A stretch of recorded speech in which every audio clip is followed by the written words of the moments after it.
নীলতিমি নীলতিমিকে পৃথিবীর এ যাবৎকালে সবচেয়ে বড় ও ভারী প্রাণী হিসেবে বিবেচনা করা হয়ে থাকে।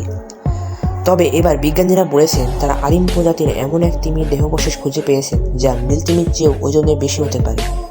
তারা পেরুতে এ ধরনের তিমির আংশিক কঙ্কাল খুঁজে পেয়েছেন। 4 কোটি বছর আগে পেরোসেটাস কুলোসেসের নামে এ তিমির অস্তিত্ব ছিল।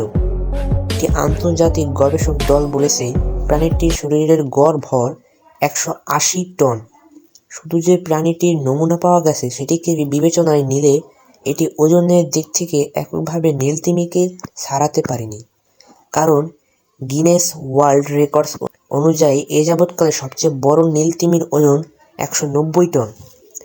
তবে গবেষকরা বলেছেন আদিম প্রজাতির এ তিমির পেরোসেটাস কুলোসাস ওজন 85 থেকে 340 টন। এর মানে হলো সেগুলো নীলতিমি থেকেও হয়তো বড় ছিল। বিজ্ঞানীরা পেরুর মরুভূমিতে 13টি বড় বড় কাশেরুকা পেয়েছেন। এগুলোর প্রতিটির ওজন 200 কিলোগ্রামের কাছাকাছি। 4টি পাঁজর এবং নিত্যময়ের একটি হাড়ও পাওয়া গেছে। বড় বড় এসব জীবাশ্ম সংগ্রহ এবং তা গবেষণার উপযোগী করতে গবেষকদের কয়েক বছর লেগে গেছে। তারা আসলে কিসের সন্ধান পেয়েছেন তা নিশ্চিত হতে বেশি সময় লেগেছে। গাইজ, আজকের ভিডিওটা এই পর্যন্ত ছিল। আশা করি আপনাদের কাছে অনেক ভালো লেগেছে। ভালো লেগে থাকলে চ্যানেলটি একটু সাবস্ক্রাইব করে দেবেন। আল্লাহ হাফেজ।